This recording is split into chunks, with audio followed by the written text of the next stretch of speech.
안녕하세요. 김유갑의 경제부동산입니다. 구독, 좋아요 부탁드립니다. 집값이 벌써부터 뒤집어지고 있습니다. 4월부터 공포가 현실이 될 조짐입니다.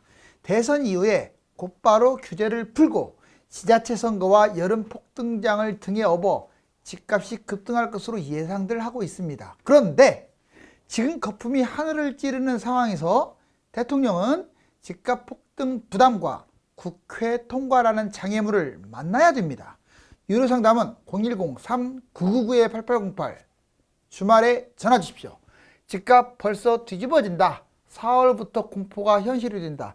지금 부동산은요, 여기 보면 구름이 집을 형성하고 있죠. 이것처럼 딱 이 모습이에요. 자, 신기루처럼 많이 거품이 끼어 있는 상황입니다. 이걸 못 잡아서 이건 잡으면 또 터져버리잖아요. 조심하셔야 돼요. 자, 이제 새 정부 집값 하락 정책은 유지될 것 같아요. 오늘 하고자 하는 말은 이거예요. 실망 매물로 오히려 가격이 더 폭락할 수 있습니다. 윤석열 후보가 대통령이 되면 규제가 풀어지고 그 다음에 집값이 많이 올라갈 것이라고 다들 예측을 하고 있죠. 그런데 단기적으로 물론 그렇게 진행되면 단기적으로는 좀 반등할 수 있습니다. 그런데 시장 자율 원칙에 의한다면 오히려 그걸로 인해서 집값은 더 떨어지는 거예요. 문재인 정부 때 집값이 많이 뛰었던 원인은 그냥 이것저것 되도 않는 모든 규제를 갖다 왕창 묶어버렸기 때문에 그래서 뛴 거예요, 집값이. 그런 불필요한 규제만 없애버리면 집값은 올라갈 수가 없습니다. 자, 그런데 당장 과연 그 규제 해제, 모든 규제 해제를 다 할까요?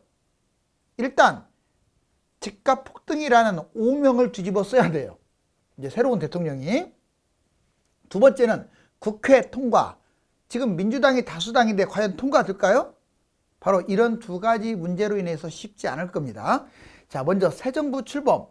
자, 물량을 보면 분양폭탄, 먼저 분양폭탄을 만나게 됩니다. 21년부터 시작된 3기 신도시 택지지구 또는 지방의 각종 이 분양폭탄, 미분양도 지금 속출하고 있잖아요. 지방은 이제 수도권으로 확산될 거예요. 그 다음에 분양폭탄이 물량폭탄으로 이어질 겁니다. 다주택, 법인, 기존에 1주택 갖고 있는 사람들은 막 쏟아내지는 않아요. 영끌한 사람들은 좀 털어내겠지만 대부분 다주택자들라든가 이게 법인들의 매물이 쏟아질 겁니다. 마지막으로 이제 한 2년 후에 입주폭탄이 터지겠죠. 3기 신도시 택지지구 지방 이런 매물들이 이 순서대로 분양, 물량, 입주폭탄으로 가는 거예요. 이게 결국 집값 폭락을 유도합니다. 그 다음에 규제 볼까요? 대출 제한, 금리 인상. 지금 이게 현 정부에서 진행했던 이건 어쩔 수 없이 국제사회와 발맞춰서 공조를 해나가는 거잖아요. 이걸 안 할 수가 없어요. 속도적인 면은 좀 조절할 수 있다지만 그런데 그렇게 원했던 이제 다주택자라든가 또는 그 매도자들이 원했던 이 그냥 집값 상승하는 규제 해제 이런 것들이 나올 가능성은 적어요. 나왔다고 하더라도 국회에 통과하기도 어렵고 그러면 어떻게 되겠습니까? 잔뜩 기대해서 집값이 올라갈 줄 알았는데 오히려 올라가기는커녕 매수자가 달라붙지도 않고 또는 규제가 풀리지도 않고 그러면 실망 매물이 쏟아지게 돼요. 또 지방은 집값 하락과 발을 맞춰서 미분양이 터지게 됩니다. 이렇게 된 다음에 이제 집값이 어느 정도 안정되고 하락이 확실히 된 다음에 이제 이게 나오겠죠. 규제 해제, 개발, 대출 세금. 만약 상승장에 이게 나오게 되면 국회 통과가 될 수가 없고 또 이걸 할 수도 없습니다. 결국은 규제로 보나 분양으로 보나 종착지는 집값 대폭락이고 그거는 올해부터 계속 현재 진행이 될 가능성이 크다. 자, 선거 이후에 전국 집값 하락 확대. 오히려 뭐 며칠 안 지났다지만 하루 이틀 만에 나왔다고는 하지만 지금 KBC에도 더 하락하는 걸로 나와 있죠. 이건 이제 한국부동산원입니다. 볼까요? 전국 집값이 사실상 다 몇 군데 빼놓고는 다 하락입니다. 특히 수도권과 광역시는 다 하락이에요. 강남 마이너스 0.02, 실거래는 열의 8개는 하락이에요. 서울 하락 마이너스 0.02, 실거래 90% 하락입니다. 이 열의 9은 하락이에요. 자, 경기 하락, 시세 마이너스 0.04, 실거래 역시 90%. 그러니까 이미 하락이 확대되고 있다고 보시면 돼요. 지금 점점 커지고 있어요. 경기도도 마이너스 0.04, 그 다음에 대전 보겠습니다. 이건 인천이에요. 참 인천 하락은 마이너스 0.02, 실거래 90%로 하락하고 있어요. 지금 수도권이 지금 다 하락하고 있죠. 지방을 볼까요? 대전 마이너스 0.06, 실거래 95% 하락. 세종 마이너스 0.24, 이제 지방으로 갈수록 확대되죠. 실거래 95% 하락. 대구 마이너스 0.16, 벌써 두 자릿수 하락입니다. 실거래 95% 하락. 이제는 지방 전체, 뭐 광역시, 중소도시 포함해서 지방 전체도 마침내 하락을 했어요. 마이너스 0.01, 실거래 70% 하락. 전국이 즉 다 하락했다고 보시면 되겠습니다. 지금 이제 윤석열 후보가 대통령이 됐음에도 불구하고 아직 불씨가 살아나지를 않고 있습니다. 코로나 급등한 위험자산 대폭락. 이제 또 신경을 써야 할 게 지금 금리 인상, 그리고 물가 상승, 그 다음에 원자재 문제, 더군다나 경제 성장률은 저조하죠. 중국, 러시아는 전쟁까지 치르고 있어요. 바로 이런 상황이 잘못하게 되면 자산 가격의 폭락 또는 세계 경제 금융위기, 아주 상당히 확률이 높아졌습니다. 그 어느 때보다. 모든 자산 가격이 폭락하고 있고 역자산 효과. 왜 이렇게 자산 가격, 위험 자산이 폭등을 했냐면 코로나 때문에 그랬어요. 1차가 코로나고요. 2차가 뭐냐? 바로 중국 경제가 나빠진다든가, 이번에는 러시아 전쟁까지 발발됐죠. 자, 보시면 위험자산 폭락, 부동산 폭락, 세계 부동산이 다 급등했어요. 특히 우리나라는 가장 많이 뛰었죠. 2.5배로. 금리 인상, 대출 규제, 실제로 실거래가는 이미 상당히 많이 빠졌다. 22년부터 26년까지 폭락 조짐. 주식 볼까요? 나스닥은 3년째 2.2배나 올랐어요. 코스피는 2년 동안에 1.5배. 세계에서 가장 주식 거품이 심한 게 나스닥 다우입니다. 왜냐하면 그 달러의 안정화를 바탕으로 해서 너무 거품이 커졌어요. 무려 10배 거품이라고 했어요. 자, 2010년 대비 10배. 그래봤자 코스피는 그때도 2000 넘었고 이제 지금 3,700, 600 뭐 왔다 갔다 하니까 이제 2배 정도밖에 안 돼요. 나스닥이 5배나 심하다 이 말이에요. 경제가 5배 좋아진 것도 아니잖아요. 그래서 혹시 미국 주식을 하시는 분들은 조심하세요. 문제는 이제 거품이 심하게 되면 추락을 한다는 뜻이에요. 한미 금리 인상, 이게 원인이고, 긴축 정책, 그 다음에 유동성 회수한다는 거, 그리고 최근에 러시아 전쟁이라든가 중국의 경제 둔화. 자, 22년에서 23년에 계속 이제 이 문제 때문에 하락할 것 같고요. 비트코인 폭락. 비트코인은 이미 지금 하향 계속 신저가를 찍으면서 내려가고 있어요. 5년간 최대 200%입니다. 주식 거품은 거품도 아니에요. 3년간 최대 16배. 현재 고점 40% 폭락. 겨우 2배도 아니고 겨우 40%. 자, 200배 뛴 거 이거 어쩔 거예요. 물론 장기적으로 제가 비트코인이 나쁘다는 게 아니에요. 그런데 이것도 봐가면서 판단을 해야죠. 젊은 층들 조금 한번 숨을 고르고 시작하세요. 왜냐하면 나중에 역으로 말해서 이거 10배 떨어질 수도 있어요. 그렇게 떨어지면 또 돈을 벌 수 있는 기회가 오잖아요. 여기에서 끝장을 보려고 하지 마세요. 40% 떨어졌으니까 엄청 떨어졌다. 이건 떨어진 것도 아니에요. 이제 시작이라고 봐야지, 시작. 소폭 올라가고 대폭락하는 건 잡으면 안 돼요. 자, 특히 22년, 23년은 상당히 하락의 위험성이 노출되어 있다. 그래서 이것들을 투자하기 위해서는 현금 보유하는데, 현금은 여러분들 적금 들으라는 뜻이에요. 집에다가 돈 사놓으라는 얘기가 아니라, 자, 적금이나 예금을 들고 또는 달러로 바꿔도 상관은 없어요. 뭐 1200 언저리에서. 달러 비중은 30%가 좋아요. 너무나 다 바꿔버리면 우리 원화가 문제가 생기잖아요. 그래서 달러 예금 적금 또는 우리나라 원화 예금 적금, 원화 비중 70% 예적금. 22년에서 26년 이제 기회가, 아마 금융위기가 터지면 달러로 바꾸는 것은 상당히 좋겠죠. 부동산 대폭락장에 사실상 여러 가지로 심각한 일들이 번집니다. 사전에 지금부터 대비를 해야 돼요. 자, 먼저 가장 큰 손해를 보는 건 집주인이겠죠. 여기 보면은 부동산 폭락장 시동 걸었다. 비투 영끌 저는 살벌한 경고들이 쏟아지는데, 이 집주인들, 이분들만 문제 있는 건 아니죠. 일단 집주인들은 뭐가 문제냐? 영끌한 분들은 채무 불이행에 빠질 수 있고, 갭 투자는 더 심각해요. 집값이 하락하게 되면 전세값 못 돌려줘서 경매당합니다. 자, 이제 두 번째, 다주택자들은 집주인들보다 더 위험하죠. 왜? 여러 개의 집을 갖고 있는 게 다주택이니까. 월세 목적, 종부세 폭탄을 맞고, 만약에 월세 목적인 경우는 자기 돈이 있으니까 그나마 버텨요. 그런데 주로 갭 투자로 했을 거예요. 전세 끼고. 경매당합니다, 이것은. 그 다음에 세 번째, 세입자도 문제죠. 집값이 하락하면 깡통 전세, 이미 지방이라든가 아파트가 아닌 것들은 매매가의 100% 이상이 전세가예요. 전세가율 80% 지금 육박하고 있습니다. 물론 수도권은 낮아요. 집값이 워낙 폭등을 해가지고. 지방도 집값 비싼 곳들은 전세가율이 낮아요. 그런 데는 괜찮은데 바짝 붙은 것들 조심하세요. 건설사도 위험해요. 전국에 미분양이 속출할 거 아니에요. 부도납니다. 부도나게 되면 무분별하게 이제 분양을 하다 보니까 이거 계속 문제가 생기니까 떨이 분양을 하는 거예요. 미분양이 계속 늘어나게 되면요, 떨이 분양하고, 아무리 원자재가 올라간다고 하더라도 집값을 10% 20% 분양가를 다운시킬 수밖에 없어요. 왜? 이장 나거든요. 떨이 분양. 이거 만약 미분양 4, 5년간 이렇게 끌고 가게 되면 천문학적 손해를 봐요.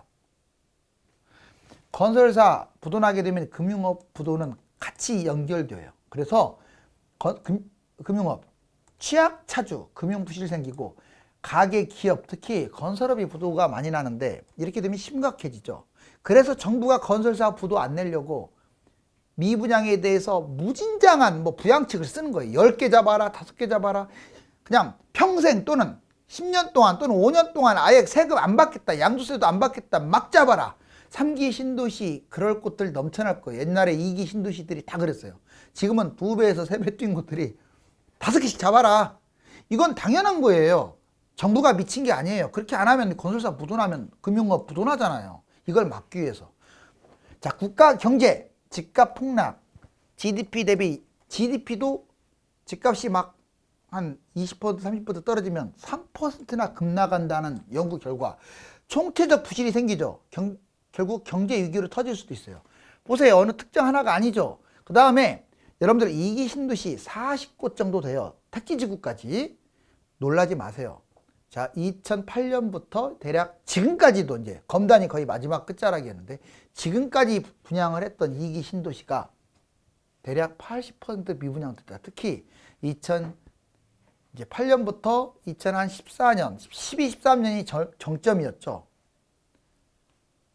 검단, 평택, 양주옥정, 파주, 운정, 김포, 한강, 청라 신도시, 동탄, 삼송, 택지지구, 그 다음 오산, 세교, 별내, 다산.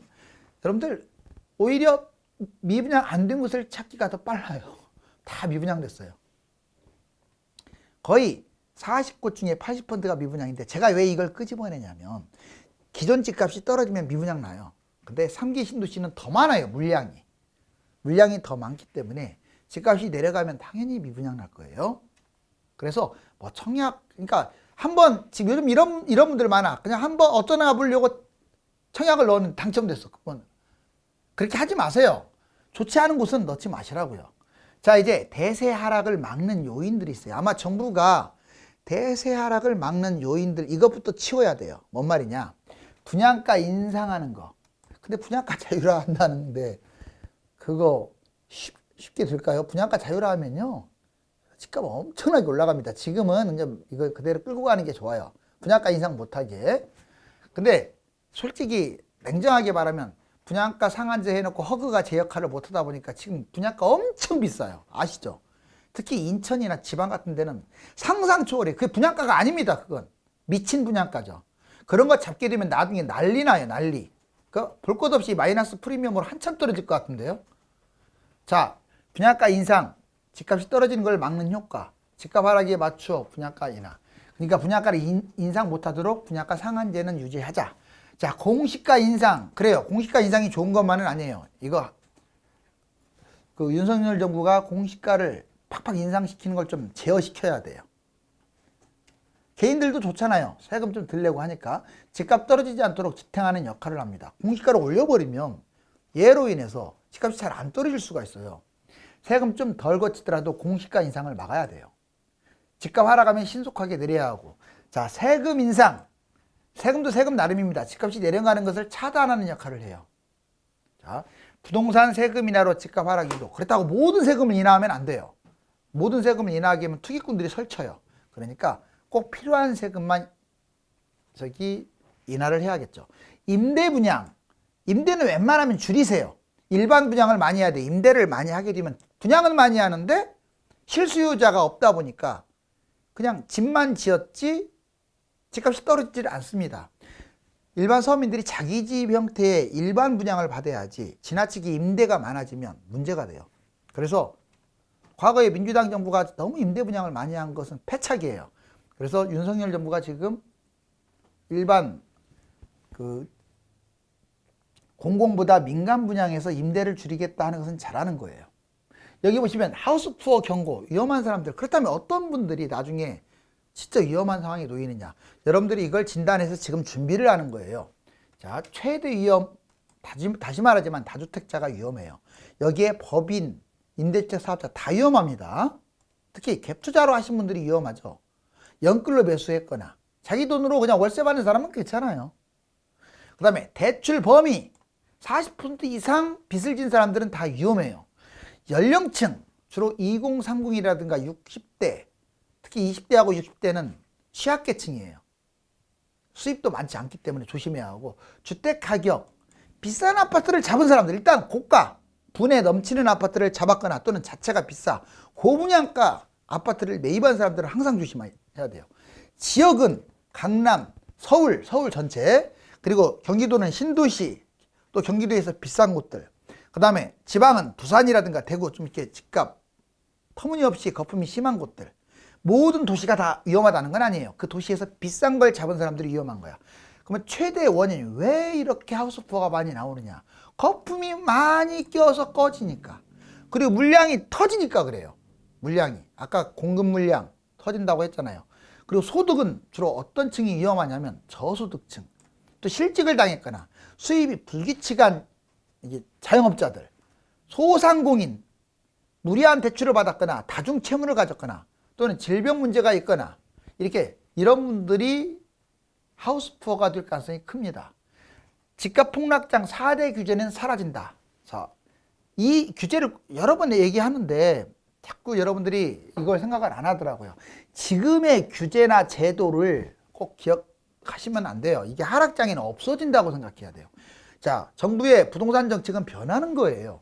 어떤 당이 되니까 더 좋아지고 어떤 당이 되니까 더 규제가 약해지고, 이게 아니에요. 어떤 당이 정권을 잡든지 간에 집값이 폭등을 하면 규제가 좀 나올 수밖에 없고, 그 다음에 집값이 폭락을 하면 규제를 해제하거나 부양책을 쓸 수밖에 없어요. 먼저 청약 보자고요. 지금은 세대주밖에 못 냈고 당해 지역밖에 못 넣고 자격도 제한이 많고 전매 제한 많고 분양권도 금지고 가점제 특공제를 확대해가지고 진짜 일반인들은 하늘의 별 따기야. 당첨이. 경쟁률도 치열한 편이에요. 물론 갈수록 지금 줄어들고 있지만 이게 다 바뀌어요. 세대원 넣고 전체 지역 제한도 없고 전매 제한 1년이나 없거나 미분양 혜택도 엄청나게 주고 추첨제 일반제 확대되고 당해 지역 아니래도 서울도 왔다 갔다 해요. 지방에서 서울도 미분양 속출하고. 자, 그 다음에 두 번째 대출 규제. 지금은 40에서 50% 이내 DSR, LTV, DTI 계속 강화되고 있죠. 분양, 미분양 중도금 대출도 강화하면서 입주도 의무적으로 해야 돼. 그런데 이게 규제가 해제돼서 7, 80% 이상 이렇게 대출을 해줘요. DSR, LTV, DTI 이거 다 약화될 수밖에 없어요. 집값 폭락하고 있는데 이런 걸 강화해요. 집 사라고 해야지. 분양, 미분양, 무이자, 이자, 후불제 이게 넘쳐나요. 자, 이제 세금 규제, 1주택 취득세, 종부세 이게 강화잖아요. 지금은 일시적 2주택 기간도 지금 1년밖에 아니고 세금도 강화, 심지어는 분양권도 집으로 들어가잖아요. 자, 그 다음에 다주택 취득, 보유, 양도세 지금 강화하고 있지만 하락장에는 다 사라져요. 완화돼요. 일시적 2주택 기간도 길어지고 세금도 완화되고 다주택 취득, 보유세, 양도세 역시 완화됩니다. 그 다음에 마지막으로 거주 규제. 규제 지역이 실거주 2년 의무화잖아요. 지금 그러니까 조정 투기과열지역, 재건축, 재개발 각종 규제, 토지거래 허가제까지 있어요. 심지어는 이거 재건축, 재개발 규제가 심하죠. 전매 보유 제한, 소유권부터 10년까지 아주 길어요. 근데 규제 지역 실거주 조건도 폐지되고 서울도 폐지돼요. 강남도 폐지돼요. 하락하면 재건축, 재개발 각종 규제 완화. 그래서 하락장에는 갭 투자의 천국인 거예요. 전매 보유 제한이 없습니다. 이거 꼭 기억하세요. 그 다음에 부동산 장기 위험과 안전한 지역. 부동산적으로 이게 장기적으로 위험한 곳은 꼭 기억하세요. 경기도 외곽, 인천 외곽입니다. 경기도 인천이 다 위험한 게 아니라 외곽은 왜 위험하냐. 지금 2기 신도시 택지지구 50군데, 3기 신도시 택지지구 지금 이제 시작인데 60군데. 그 다음에 각 유성도시 없습니까? 칩이 지금 시커매요. 인구는 줄어드는데. 유형은 특히 이런 것들 조심하세요. 상가, 빌라, 오피스텔, 나홀로 아파트. 가격은 소외된 곳들, 장기적으로 정체된 곳들, 고분양가, 별로 좋지도 않으면서 고분양가. 포인트는 폭락 후에 회복이 안 될 수 있다는 거예요, 얘들이. 이번에 21년까지 뛰는 바람에 회복이 된 거예요. 또 그렇게 뛸까요? 자, 포인트는 폭락 후 회복이 안 될 수 있다. 거래량 부족하고 잘 안 팔려요. 2021년 폭등한 아파트들이 그래서 위험한 거예요. 늦게 폭등한 거. 자, 장기적으로 안전한 곳은 얘에 반대죠. 장기적으로 안전하다는 뜻이지 하락을 안 한다는 게 아니에요. 오히려 장기적으로 안전한 곳들이 아이러니하게 단기 폭락은 더 커요. 얘들보다 폭락은 더 커요. 왜? 비싸니까. 보자고. 서울, 경기도, 인천 지방의 중심지. 대단지 아파트, 재건축, 재개발. 그다음 비싼 아파트, 폭등한 아파트, 10억 이상 아파트. 얘들은 더 많이 떨어져요. 떨어질 때는. 여기 보세요. 폭락한다고 했잖아요. 그런데 신고가 찍는다고 했어요. 왜? 입지가 좋으니까. 거래량도 풍부하고 꾸준히 올라갈 거예요. 결론적으로 장기적 위험한 아파트는 아예 보지도 마시고 장기적으로 안전한 아파트를 폭락장에 잡으면 엄청나게 올라갑니다. 이제 여기 보시면 1기 신도시 실질적으로 동그라미 친 거 보세요. 자, 91년 폭락을 했죠. 1기 신도시 자 여기 이때 2012-13년까지 계속 이어집니다. 폭락을 했습니다. 자, 3기 신도시는 사실상 작년부터 이제 분양을 했는데 주로 입주할 때 폭락을 하거든요. 그러니까 20한 3년, 2년 이 언저리. 빼박입니다. 빼박이. 거기다가 특히 보수 정권이 잡을 때요. 이게 시작 단계가. 보수 정권이 잡으면 집값 폭락한다고 했잖아요. 집값이 계속 떨어지고 있네요. 시장 질서에 부합하는 정책을 펴려면 무엇보다도 집값이 하향 안정화되어야 하기 때문에 불필요한 규제는 우선 처리하되 집값에 영향을 주는 요인은 뒤로 밀릴 가능성이 높습니다. 당분간 하향 안정세는 이어질 것으로 보입니다. 감사합니다.